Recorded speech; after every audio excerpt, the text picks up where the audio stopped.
back is Angel Brown because last week we played the show back to back. And the reason why is because, oh my gosh, we had such a huge loss in our New Wave Health family. We actually had two deaths within our family, and we all took it kind of hard. And so I needed to take the week off just to regroup. Sometimes you gotta regroup because some people think that just because you're not blood, that you don't feel the same type of way about somebody, and it doesn't matter because sometimes blood will shank you themselves. I shouldn't say shank. Shank is like a word from jail. That's not good. That wasn't good. Let me backtrack. I shouldn't say the word shank, but they be shady. I should use the word shady. Sometimes blood is shady, and sometimes the people who are not your actual blood is really your family. So I got to shout out Sarah Green. Miss Sarah Green was my baby. She passed away a couple of days ago. And it just really took a really hard hit on all of us. So to her family, I love you guys. I am so blessed that we had her in our lives for the last 4 years. And we're just going to do everything that we can to support Miss Sarah Green's family. And also Christopher McNay. Christopher McNay also passed away. Again, was just like family for us, and it just rocked new wave. I don't know. It's just like a somber mode, in new wave right now. But we gonna get back. We gonna get back. Y'all know how we do. We gonna get back. We gonna get back. But today, y'all, I just got back from Florida, from sunny Florida, and I know y'all probably saying why she keep going to Florida, because I like it there. It got palm trees there, and Baltimore don't have no palm trees. So I gotta go to Florida to woosah sometimes and to regroup and to regain, my mental status. Cause sometimes, people think because you're doing all this type of stuff that you strong. And yes, I'm a strong person, but sometimes I need a daggone break. I'm just saying. I just need a break. I need to talk to my therapist, sit on her couch for 2 hours. Yes, I said two. I got some major daggone issues. Just like everybody else. I don't want y'all to think that I ain't got no issues. I want to sit on her couch for 2 hours and just vent and release. And y'all got to be okay with doing that, because in the Black community, we think that going to a therapist mean that we're crazy. We are crazy. Dang. Anyway, I got a really special guest in the house today, and I'm so excited that he's here because I have a lot of questions that I think that he's going to be able to answer for me. Mr. Buster Tyson, who is the pastor of Radical City. I love the name Radical City, by the way. I love the name Radical City, by the way. And I think I love it because I'm radical. Yes. And when I think of radical, I think of outside of the box. Is that true? Oh, absolutely. That's what the name is all about. Outside of the box. Outside of the box. So tell us a little bit about Radical City and why you and your lovely wife, Miss Takesha Tyson, started it, and what your mission is and what some of the goals are for Radical City. So Radical City. Hey everybody. Hey Baltimore. Good to see you. I am Buster Tyson. They call me Pastor B. I am the head pastor at Radical City. My wife is the co-pastor, and so right there off the break, you got some radicalness going on. Radical. Because a lot of people don't have co-pastors that are their husband and wife. That's true. And we both preach, so it's not like you only hear me preaching, you'll only hear her preaching. No, we both go at this thing together, and that too is radical. But my wife and I started Radical City because we were sent out, and that is maybe radical these days too, because some people just are people who went and not people who got sent. Hey! And so we still are still under the doctrine of our leader, and he sent us out.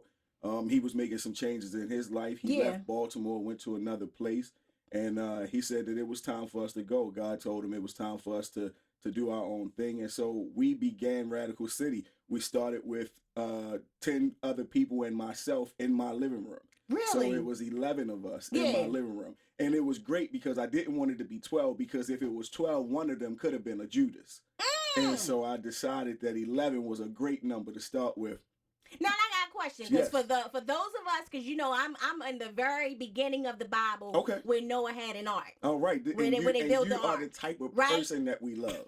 So you gotta break certain things down to me. Okay. So tell me what that means. You said you glad it wasn't 12, because if it was 12, then one of us could have been a Judas. Well, what does that mean? So in the Bible, Jesus went out and he got 12 disciples, and one of those disciples' name was Judas.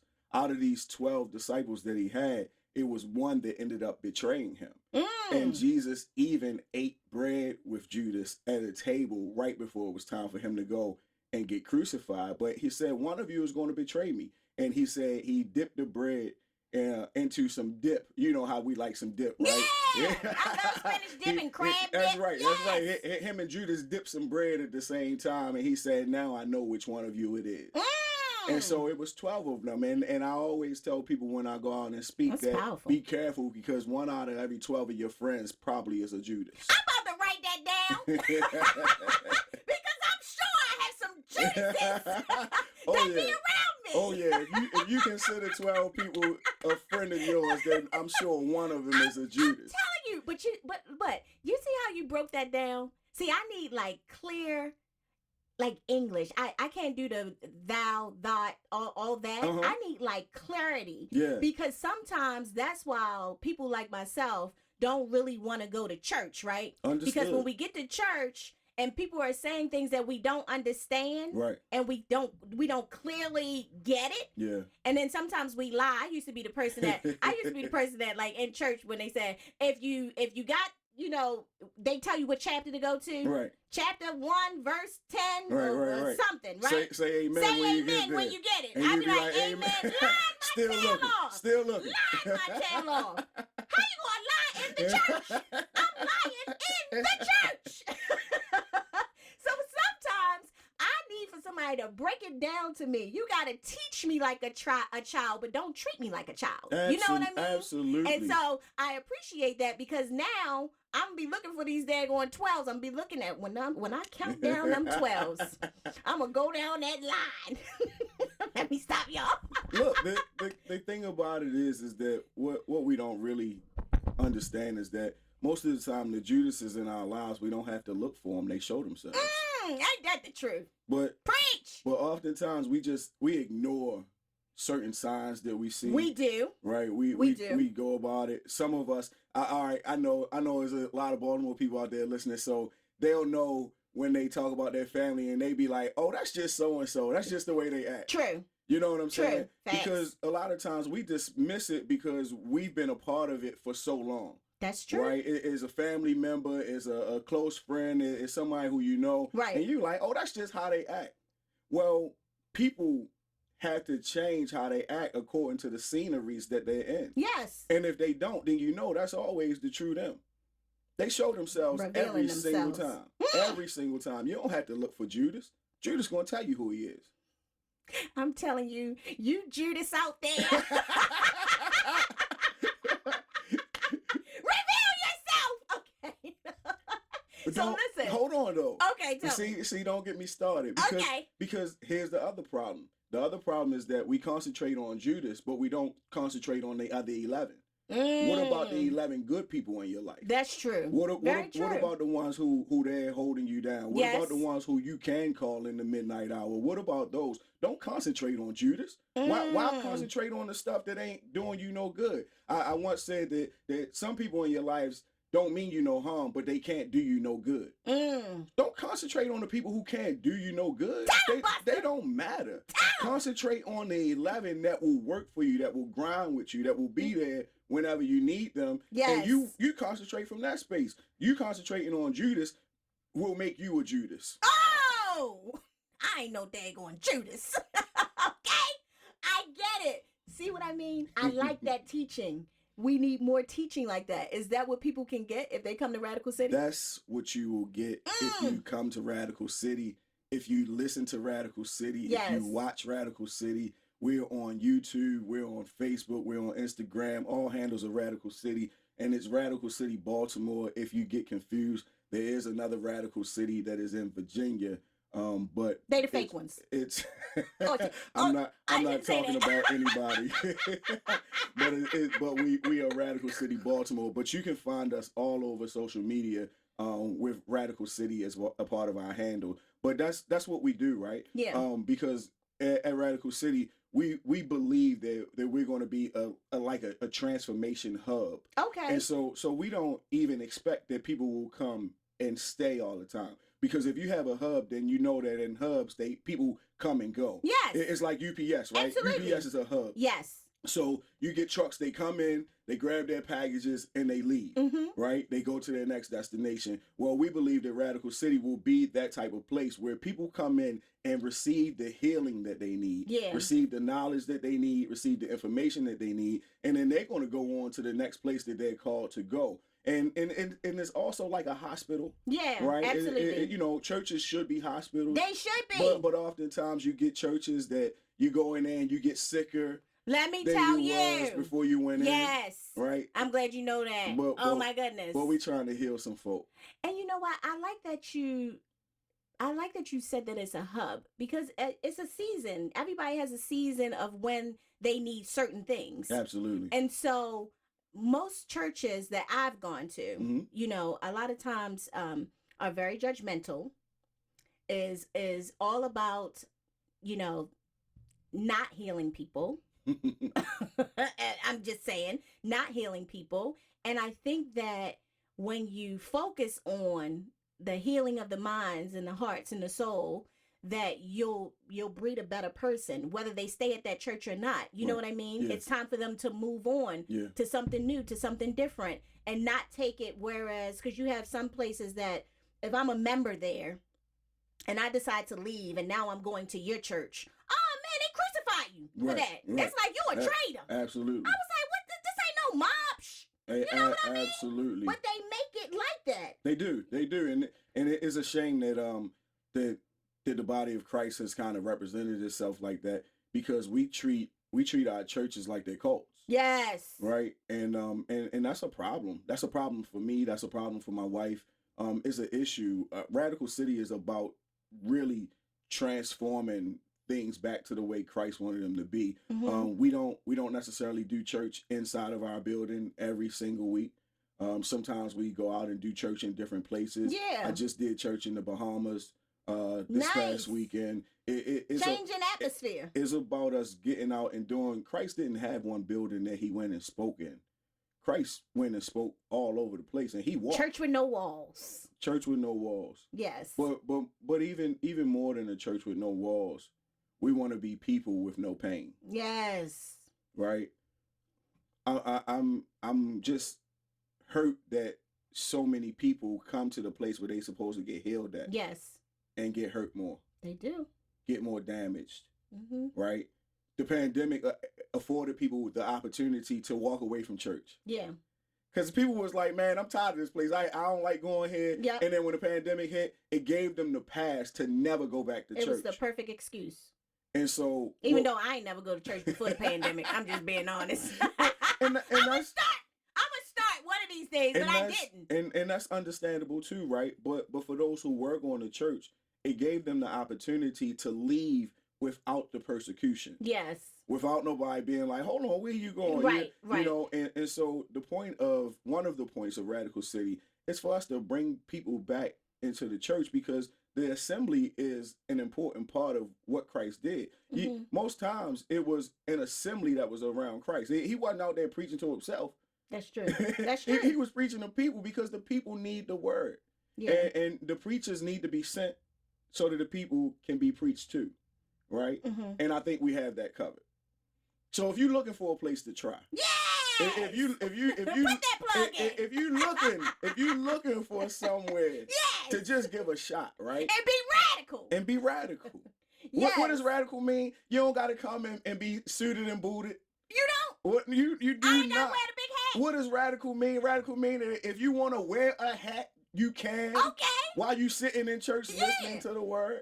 Yeah. What does radical mean? Radical means that we gonna have service the way we want to have service. So it ain't gonna be three songs, a scripture, a poem, and then it's always like that when I go to church. Sometimes you might get there late because I didn't already preach the word, and you just gonna have to go home. Oh, so y'all don't have it. Whereas though you walk in, the ushers come down in their white their white thing, and then they do the sick and the shut-ins, and they do, it's like a program. Yeah, that's not radical. That's religion. I like it. Okay. We don't do that because people are tired of that. This generation wouldn't come and sit through that. No. Right? And I'm not saying that there's not a place for it, because we do have a lot of old school Christians who like that type of stuff. And there are churches for them. Yeah, that's true. This isn't one of those places, because we don't go by a protocol. We don't go by, an agenda. Mm-hmm. We kind of go as the Holy Spirit leads us, and we kind of do what we feel the people need at that time. Yeah. So we're praying for people all throughout the week, and we are getting a sense of what it is that's going to be in the building before we actually get there. Now, do y'all need anybody on your praise and worship team? Because I sing. Well, the Spirit of the Lord is here. The Spirit of the Lord is here. We'll set up an audition for you. We'll set up an audition for you. How about that? How about that? Okay, that sounds good. I won't give you an answer. I'll let my minister of music give you an answer, okay? So that way you can't get mad at me if the answer is no. Because the pastor don't have nothing to do with that decision. That's for the minister of music. I can do a lot of things too. I can be the armor bearer. Okay. I learned what the armor bearer is too. Okay. With the shield, the armor. You you don't wear the actual armor. Oh, okay. Or do you wear you don't wear the actual armor, but you're supposed to protect. Don't you supposed to protect the pastor? You are an armor bearer is one of the people who helps to bear the armor of the pastor. See what I mean? And so people don't actually know what an armor bearer is, but it is a person that is very close to the pastor. Yeah. Even if I take it back to biblical times, right? They would have called him a cupbearer, right? Okay. And that person would have been the one who would taste the food and drink the drink before the actual king was to do it, just in case if it's poison in there. Right. Kill them first before they kill a pastor. So because that means that you want somebody standing in between the pastor and the people. Because you don't want the people to get to the pastor all the time. Right. Because sometimes the people will kill the pastor. Yes. Right. And so that cupbearer / armor bearer position is for that person to be there to be an aid, to be a fence or a defense. Is that the same part where it say Philip of my cuppeth or something like that? Philip of my cuppeth? I don't know. I need to be in Bible study. Yeah, come to Tuesday nights. Tuesday nights at 7. I can answer. There are several scriptures about cups and running over. So I don't know which one you're talking about right now. But Tuesday nights at 7 p.m. Tuesday nights at 7 p.m. Yes, this is what I love. I need to come to Bible study. Yes. Because I'm telling you, once I learn that Bible, let me tell you. Go ahead. Once I learn that Bible, because I feel like I get told a lot that I'm doing stuff that's in the Bible. Mm-hmm. Actually, your wife tells me that a lot. Dr. Shepard tells me that a lot. They always say, you know that's in the Bible. You know that's in the Bible. And really, I don't be knowing that it's in the Bible. I'm just doing what I feel God is telling me to do. Okay. Absolutely. And so I just feel like that I'm in a stage of I want to learn the Bible now. Before I didn't, because it was just too hard to understand. And then also I really just didn't feel comfortable when I was asking questions, because sometimes depending on who the person is, when you're asking questions, they feel like you should know this. It's like, no, I don't know this. So I'm asking you to teach me this. Yeah, absolutely. You know what I mean? Yeah. And I think that that's what happens a lot with people when it comes to wanting and yearning for that spirituality, that spiritual word, but feeling displaced because they feel like, okay, I don't want to ask that question because it might sound dumb. You know what I mean? Because people have personally made me feel that way. Absolutely. You know, when I'm asking something, it might be simple to you guys because you know the Bible, but I don't know it. Right. So I want you to break it down to me like this. And I want to ask questions and not feel like, okay, it's a problem. You know what I mean? Yeah. So I think that Bible study, now, the one time that I did go to Bible study, it still didn't seem like Bible study to me. because they were still starting in a place that I'm still lost in. Mm-hmm. I'm like, I need you to start all the way back. Right. Understood. I need to go to the baby's Bible study. Understood. You know what I mean? Bible study for dummies or whatever you want to call it. But I just think that more people would want to do that if we just had places like you're saying that yours is, that is willing to take it all the way back. Yeah, I think that sometimes people kind of assume that everybody in the room is in the same space spiritually, right?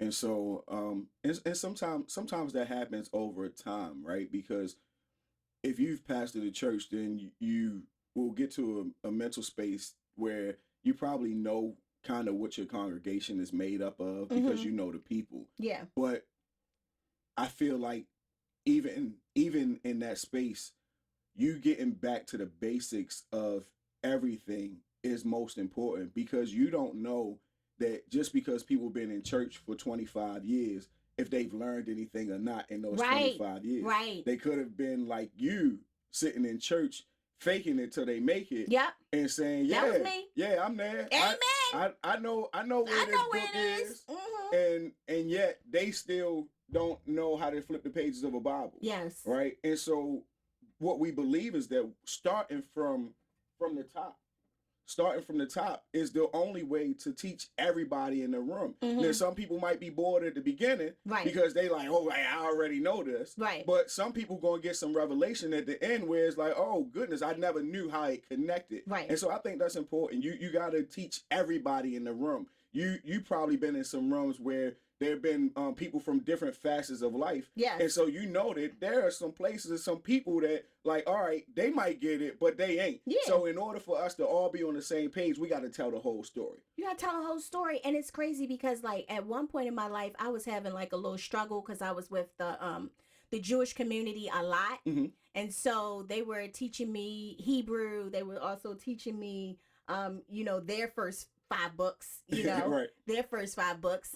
But I always knew that there was something more, that there was something missing. Yeah. But the way that I was being taught there versus the way that I was being taught in the Christian community was totally different. Gotcha.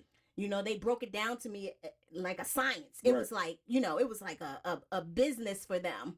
You know what I mean? I do. To actually teach you all the way back from the beginning, no matter when you came in. And even though the people who were in there already knew it, they were still good students to go over it again. Whereas though, because the Bible is a living organism. Yeah. Right. And so even though you've read Genesis 1 over and over again, if you continue to study Genesis 1, you will find different things in Genesis 1 that you never found before. Right. Because it's living, it's growing. So as you grow, it grows. As you change, it changes, because it's not something that's stagnant. It's just a book with pages in it, but that thing is living. The word of the living God is in the Bible. And so if you ever, like you said, if you ever get that word to match up with the spirit that's on the inside of you, you will be invincible. Yes. Here's the thing I'm going to leave you with, because we say around my church that we dive in. So we disciple, we inspire, we value, and we empower. Because we believe if you dive into and through the word of God, that you will find your superpowers in the deep waters. Yes! Deep waters, y'all. I'm telling you. I want everybody to know, how can they reach out, first of all? Where's the church located? If they want to go to church, is it online? How can they get in contact with you guys? So for the next few weeks, we are excited to say that Radical City is under construction. Yes. And so our next phase is under construction. So for the next couple of weeks, will be a combination of being online, which you can find us at Radical City on YouTube or IG Live. And we'll also be in Hoyt's Movie Theater, which is in Lithicum Heights. It's a movie theater that we have made a contract with the people. So we'll be chilling in the movie theater. Yes. And we'll be preparing for what God has for us next. So please stay tuned to all the social media outlets. You can find out where we're going to be, what times we're going to be there, and how we're going to get this thing done. Baltimore, it is time for us to live God out live and loud. Expansion. I love it. I love the fact that you guys are bigger and better than ever. I'm definitely gonna stop by. I'm stopping by. I'm stopping by We're Radical excited. City. Can't wait to see you. And you can sit right up front. Right up front. Because, I would have went all the way to the back so they wouldn't call on me. Listen, Baltimore, this was so amazing. This was so amazing. Thank you so much, Buster. I am going to be applying for that praise and worship. I want you guys to let me know about that. Absolutely. And I want you guys to check out Radical City, guys. Okay, we gotta when you guys open, we're gonna storm the doors. That's what we're gonna do, Baltimore. We're gonna storm y'all doors. I want you guys to pat yourself on the back, Baltimore. This was awesome. I'm gonna see you guys next week.